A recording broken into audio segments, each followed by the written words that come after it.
El segundo viaje donde va con Pablo y Tito. De Pablo es Antioquía. En el versículo 23, y después de estar allí algún tiempo, eso quiere decir después de estar allí en Antioquía por algún tiempo, salió. Esto describe el comienzo de su tercer viaje misionero. Después de estar en Antioquía algún tiempo, salió, comenzando su tercer viaje misionero, recorriendo por orden a la región de Galacia y de Frigia. Vemos en el mapa Antioquía, está en la región de Galacia y la región de Frigia. La región de Frigia es... Arriba al lado de Antioquía. Arriba de Seleucia, ¿no? ¿Y qué es lo que hacía Pablo? Como en los otros viajes, era confirmando a todos los discípulos. La palabra confirmando significa fortaleciendo, ¿no?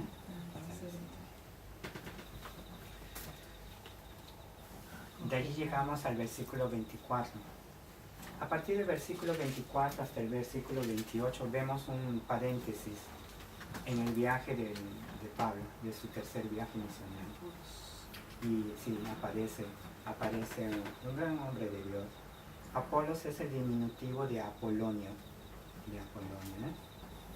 Y vemos, nos dice, llegó entonces a Éfeso un judío llamado Apolos.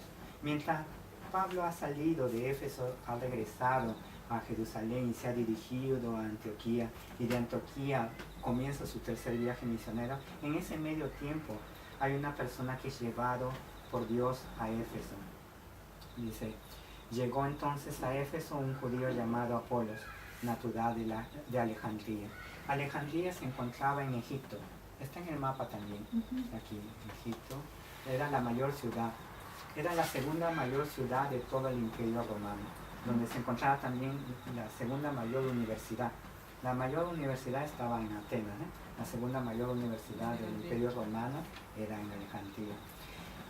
En base a esto entendemos que Apolo, natural de Alejandría, había nacido en Alejandría. Él es judío, pero había nacido en Alejandría. Había sido educado, porque era un lugar donde estaba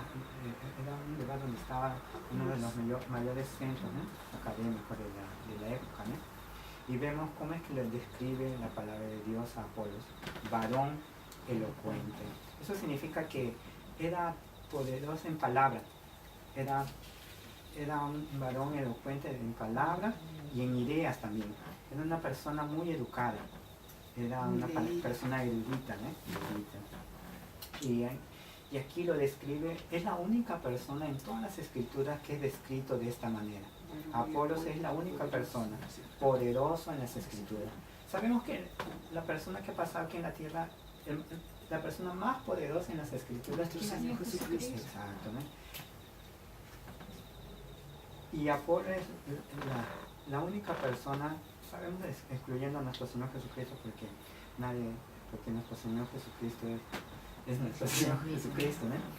Mas Apolo es la única persona en las escrituras que es nombrado y es llamado de esa manera, poderoso en las escrituras. Y aprendemos ya de Apolo algo, la importancia de estudiar las escrituras. ¿Por qué es que Apolos era poderoso en las escrituras? Porque era estudioso de la palabra de Dios. Estudiaba con mucha dedicación en la palabra de Dios, ¿no? Es la única manera de ser poderoso en las escrituras, ¿no? Y es algo que ya rápidamente aprendemos de Apolo. Debemos ser diligentes en el estudio de la palabra de Dios, ¿no? Apolo era griego. ¿Verdad? ¿Qué Apolo dice judío. Judío. En el versículo 24.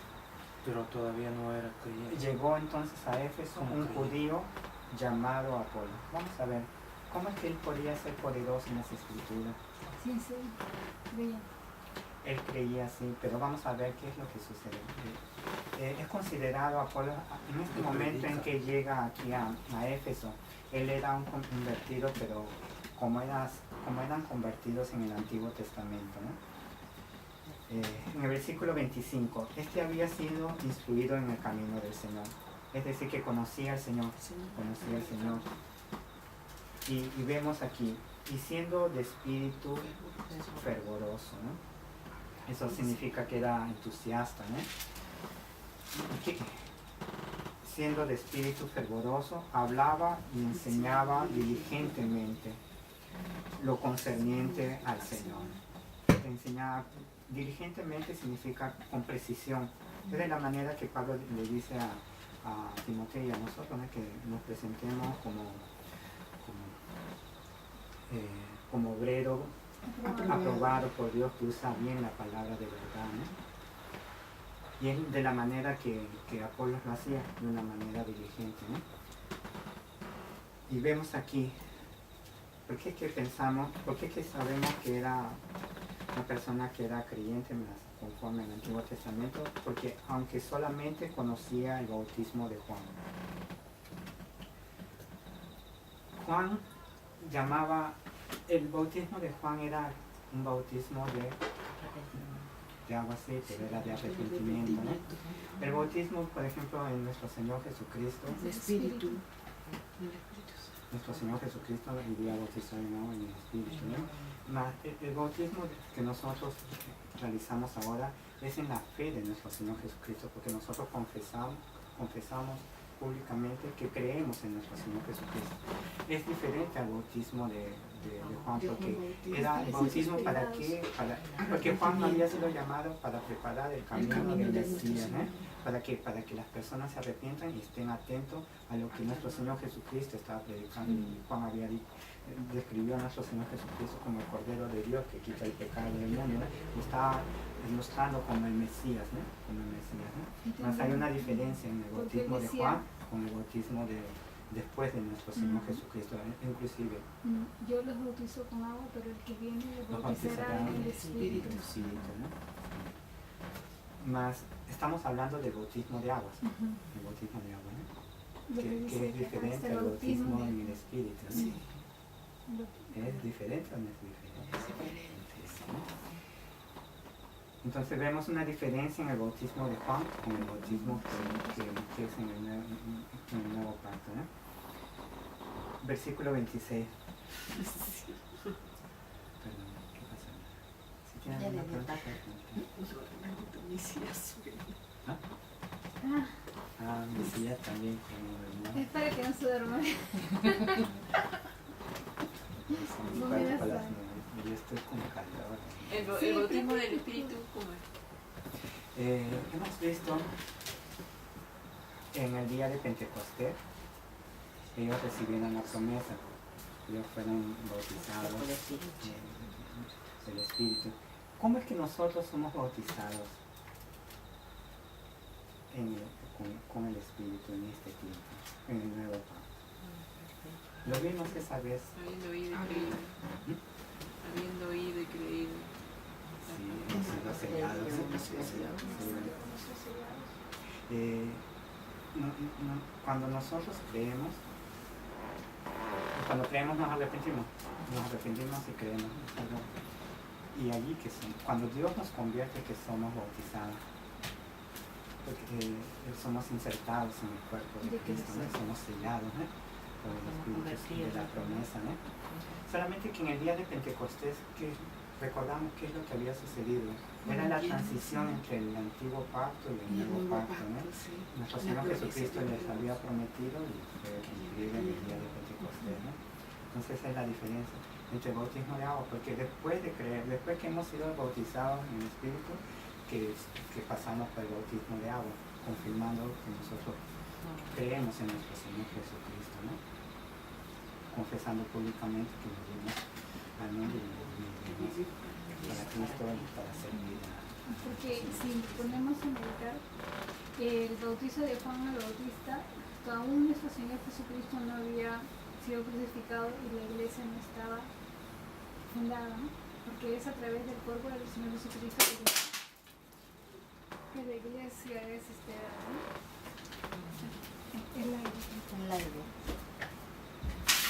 Espíritu.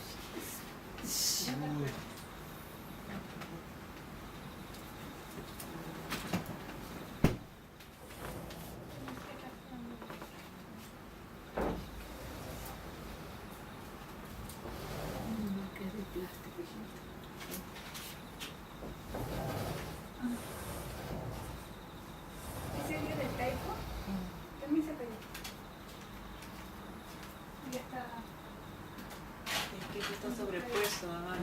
Sobrepuesto nomás. Está sobrepuesto, no sé por qué. Perdón, hermano, solo continúa. Entonces, aprendemos de Apolo de ser dirigente en el estudio de la palabra, ¿no? De cuando hablamos y enseñamos, debemos hacerlo de la manera que Apolo lo hacía, como dice la palabra de Dios, diligentemente, ¿no? Eso significa con precisión, ¿eh? Para poder enseñar con precisión debemos, ¿qué es lo que debemos hacer? Debemos estudiar diligentemente, ¿no? Pidiendo al Señor nos ayude, ¿no? Para hacerlo diariamente, ¿no? Versículo 26, y comenzó a hablar con denuedo en la sinagoga, pero cuando lo oyeron Priscila, en el versículo 26, comenzó a hablar con denuedo en la sinagoga. Aquí vemos que la valentía de Apolo, de hablar con denuedo en la sinagoga. Pero cuando le oyeron Priscila y Aquila, le tomaron aparte y les pusieron más exactamente el camino de Dios. No, gloria a Dios. Y vemos que aquí Apolo, antes de eso, la palabra de Dios lo describe como poderoso en las escrituras. Quiere decir que tenía un gran conocimiento y también dice que era un varón elocuente, ¿no? En palabras, en ideas, ¿no? Aquí que vemos, Priscila y Aquila, ellos son fabricantes de tiendas. Ellos los llaman, lo tomaron aparte. Vemos que ellos tienen delicadeza, no lo hacen delante de todos, porque ellos están en la sinagoga. Apolo se estaba hablando cuando no era en la sinagoga con valentía, no lo hace delante de todos, ellos lo llaman, y el motivo es porque había algo que Apolo desconocía. ¿Por qué? ¿Por qué que él desconocía? Porque solamente él conocía el bautismo de Juan, el bautismo del arrepentimiento. Era un llamado al arrepentimiento para creer en el Mesías. Mas hay algo que es lo que... Hay comentaristas que piensan que lo que él desconocía era la muerte y resurrección de nuestro Señor Jesucristo. Y hay algunos que describen, que piensan que él desconocía la venida del Espíritu Santo y el nacimiento de la Iglesia de Cristo. Fuese uno o del otro, es lo que Priscila y Aquila les pusieron, más compartieron. exactamente el camino de Dios. Y vemos en esto que Apolo es pronto a oír. Vemos en que así mismo que él es poderoso en las escrituras, está hablando con denuedo, enseñando y hablando, él tiene humildad para escuchar, ¿no? Y es algo que debemos aprender también, la valentía y la humildad, ¿no? Versículo 27, y queriendo él pasar a Acaya, los hermanos le animaron y escribieron a los discípulos que le recibiesen. Él quería ir a Acaya. Acaya es la región que hemos visto, la región sur de Grecia, ¿no? Él quería viajar de Éfeso a la región de Acaya. Y prestamos atención, dice, él quería hacerlo y los hermanos le animaron. ¿Cómo es que los hermanos le irían a animar si él mismo no lo hubiese expresado? Es la única manera que los pueden animar, ¿eh? Entonces, ¿qué entendemos de eso? Que Apolo quiso hacerlo y no porque solamente lo quiso se fue, sino lo compartió con sus hermanos. Es más, debe de haber preguntado, ¿no? Cuál es su opinión, si está bien ir o no, ¿no?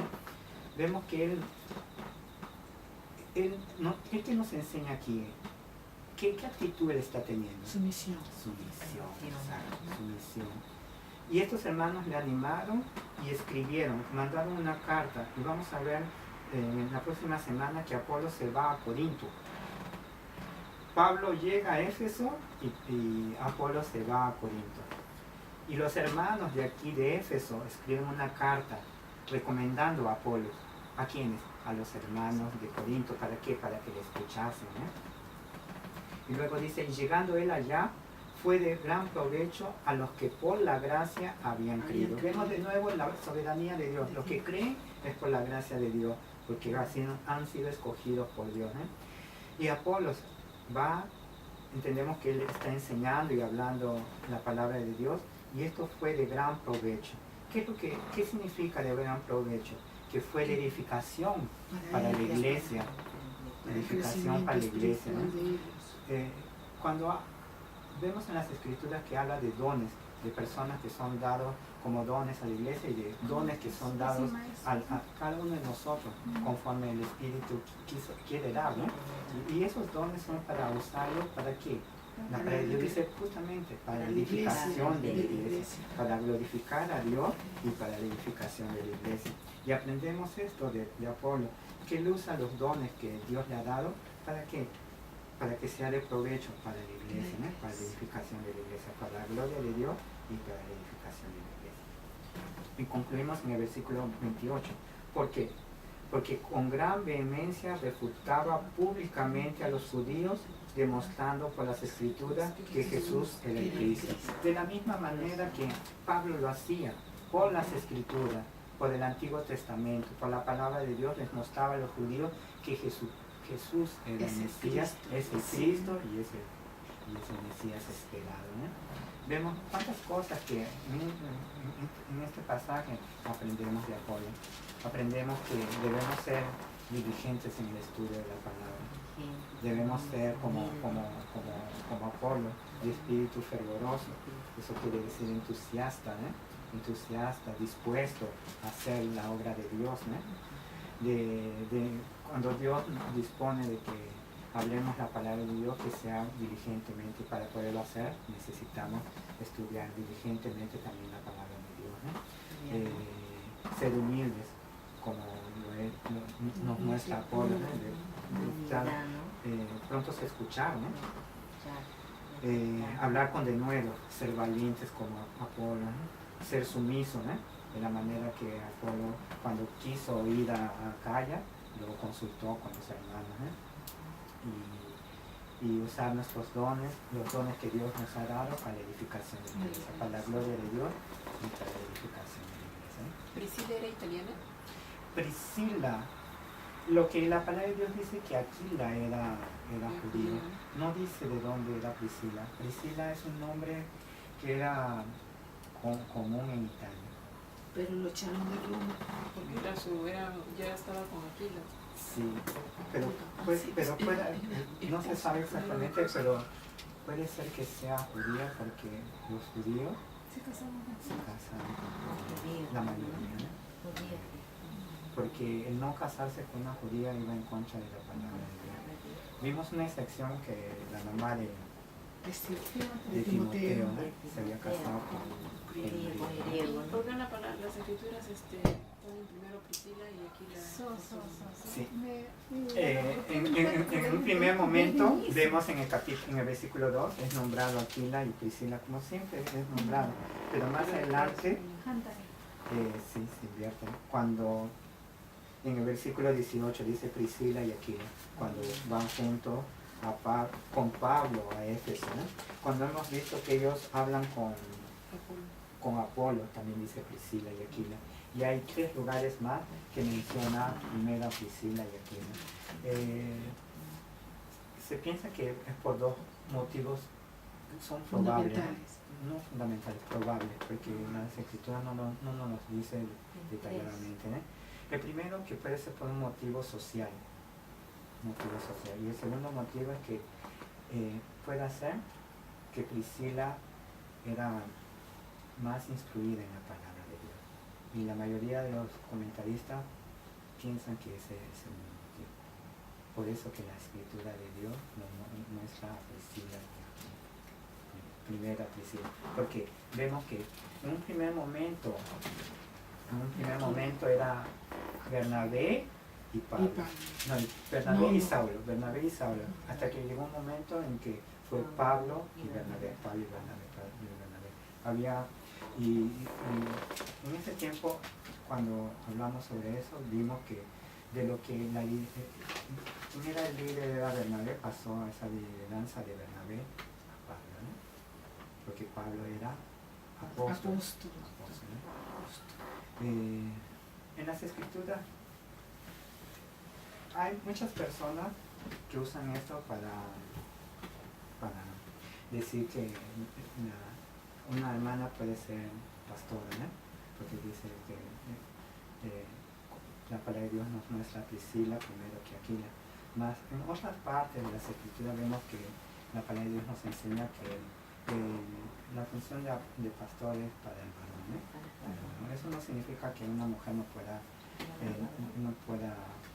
puede compartir, porque somos llamados todos. La gran comisión no es solamente para los varones, es para varones y mujeres. Por ejemplo, aquí que nos reunimos, tenemos la libertad de dar nuestras apreciaciones. Por ejemplo, hermanas, ustedes también lo hacen, ¿eh? Algo que no contradice la palabra de Dios. Por ejemplo, ¿Una mujer puede enseñar a un varón? El Evangelio, sí. Pero predicar, hijita. Predicar una mujer. Lo que Dios ha enseñado por medio de su palabra es que una hermana no puede ejercer autoridad dentro de la iglesia sobre varones, ¿no? En la enseñanza de la palabra. Por ejemplo, en el culto, el enseñar la palabra de Dios es una función para el pastor, ¿no? Para los varones, ¿no? Y lo dice bien claro la palabra en los requisitos del obispado y en Timoteo. Una mujer también puede y debe, ¿no? Enseñar, compartir el Evangelio. Bueno, eso no significa solamente a mujeres, debe compartir también a varones. Sí, y es así. La mayoría de los comentaristas dicen eso. Porque hasta este punto No lo sabemos exactamente, porque no hay ninguna parte en las escrituras que digan que se menciona primero a Priscila y que Aquila puede ser motivo, ¿no? Más de que hay un motivo por el cual Lucas escribe de esa manera, se piensa que es Servían, ¿no? así como la... porque vemos algo aquí. Eso de enseñar la palabra depende de la situación. Porque, ¿qué es lo que hace Priscila y Aquila? Les pusieron más exactamente el camino de Dios aquí, a Apolo. Pero fueron llevados aparte. Se piensa que ellos los llevaron a su casa. Llamaron a Apolo, vamos a la casa, y allí, y no solamente Aquila, sino Priscila, porque lo dice la palabra de Dios. Priscila y Aquila le tomaron aparte y les pusieron más exactamente, si no diría Aquila, más Priscila también, ¿no? Y Priscila le enseña la palabra de Dios. Durante ese año y medio que Pablo estuvo con Priscila y Aquila, de Corinto hasta Éfeso, Pablo los fue discipulando a ellos, ¿no? Durante toda esa convivencia con Pablo, En Corinto, ¿no? en Corinto hasta Éfeso, porque llegaron a Éfeso, ¿no? Porque Y en trabajando juntos, Corinto Pablo, él estuvo un año y medio, bastante año y tiempo. medio, ¿no? Luego vamos a ver la próxima semana en Éfeso. Él Y permanece ellos más estaban- tiempo. Él permanece los más dejó tiempo. y también. en esa convivencia, yo se dijo que Pablo Y lo- se piensa también que ellos ya eran cristianos en Roma, ¿no? Mm. En Roma, desde Roma, ¿no? ¿Verdad? El último, buena pregunta, ¿no?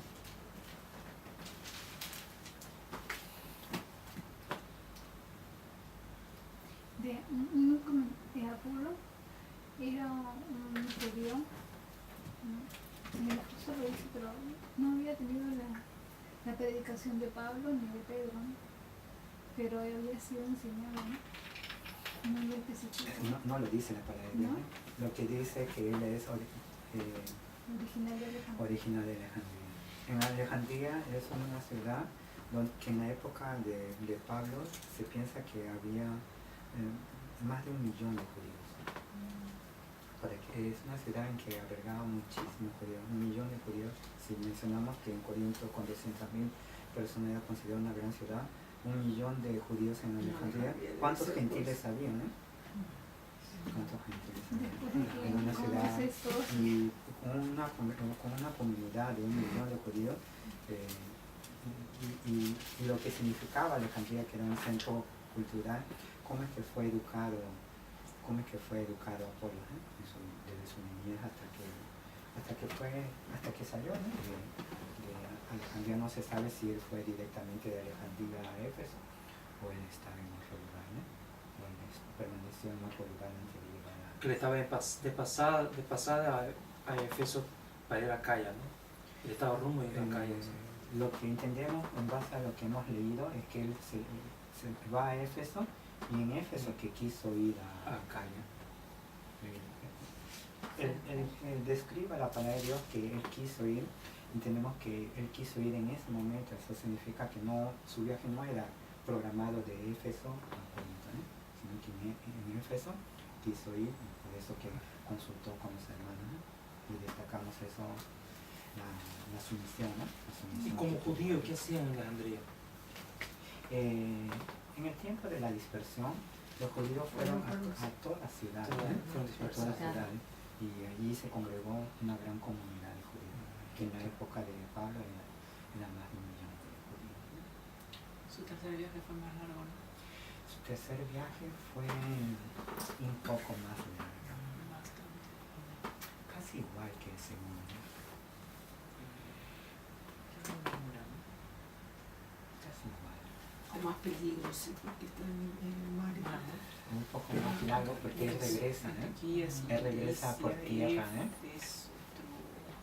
Así es un recorrido por todo. Sí, es un poco más largo, porque en la parte de allí de Grecia, él va y regresa por tierra, ¿no? En el segundo viaje él se dirige de Corinto a Éfeso de barco, ¿no? También pasa por Acaya, Berea. Dios mediante lo veamos en las siguientes semanas. Vamos a orar, hermanos, para poder... Dios mediante, yo también voy a recorrer el viaje. Nosotros podemos recorrer el viaje. Aprendiendo y nos vamos a recorrer el viaje. Todavía no es ni a pie. ¿Físicamente? Físicamente. Físicamente, no mentalmente va a repetir.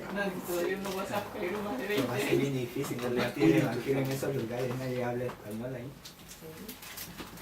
Pablo tenía Varios idiomas hablaba, varios pues. idiomas, ¿no? En ese tiempo la mayoría hablaba griego. Casi todo el imperio romano hablaba griego. No, pero él hablaba también otros idiomas. Hablaba. Por eso que era su Él misión hablaba misionero, ¿no? hebreo. Mayormente Y el don probablemente- de ser misionero, Probablemente entendía otro arameo. idioma, ¿no? Pero en ese tiempo casi todos hablaban griego. Porque ahora lo han distorsionado la palabra misión, ¿no? Misionero es hacer. Es un viaje. No es un viaje. Los misioneros vemos, por ejemplo, en el ejemplo de Pablo, sembraban iglesias, ¿no? Por eso, pues, ellos se van a un lugar, siempre iglesia. Y vemos, por ejemplo, que él tenía una iglesia, con toda su familia. una iglesia local. Su iglesia local de Pablo era Antioquía. Siempre regresaba allí. Y regresaba y de ahí que era enviado, ¿no? Muchos misioneros hoy en día no tienen un lugar donde congregar. Hay algunos que van, por ejemplo, como Apolo quiso ir y se van, ¿no? Pero no dan cuentas a una iglesia. Necesitamos hacerlo. Si Pablo lo hacía, quien es misionero debería hacerlo hoy en día también, ¿no? Y aprender de Pablo, ¿no? Que era sumiso, ¿no? A las decisiones de la iglesia, ¿no? Pero hay iglesias que mandan, forman misioneros y los mandan. Hay algunos. ¿No? Y, hay por ejemplo, en la IBI, ¿no? Tiene misioneros y se van y ellos regresan a la misma IBI y O también hay algunos que se quedan. testifican y vuelven a regresar.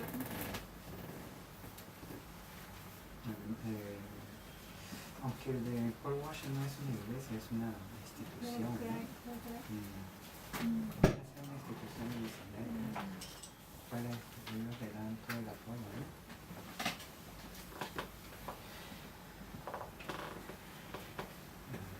Entonces la del hermano Paul Walsh, él solamente enseña a ese grupo que llega para ser misionero, para mandar. Pablo es misionero. Sí, Pablo es misionero. Sí. El apóstol Pablo. O Paul Washington. Paul Walsh. Paul Walsh. Paul Washington ya no es misionero.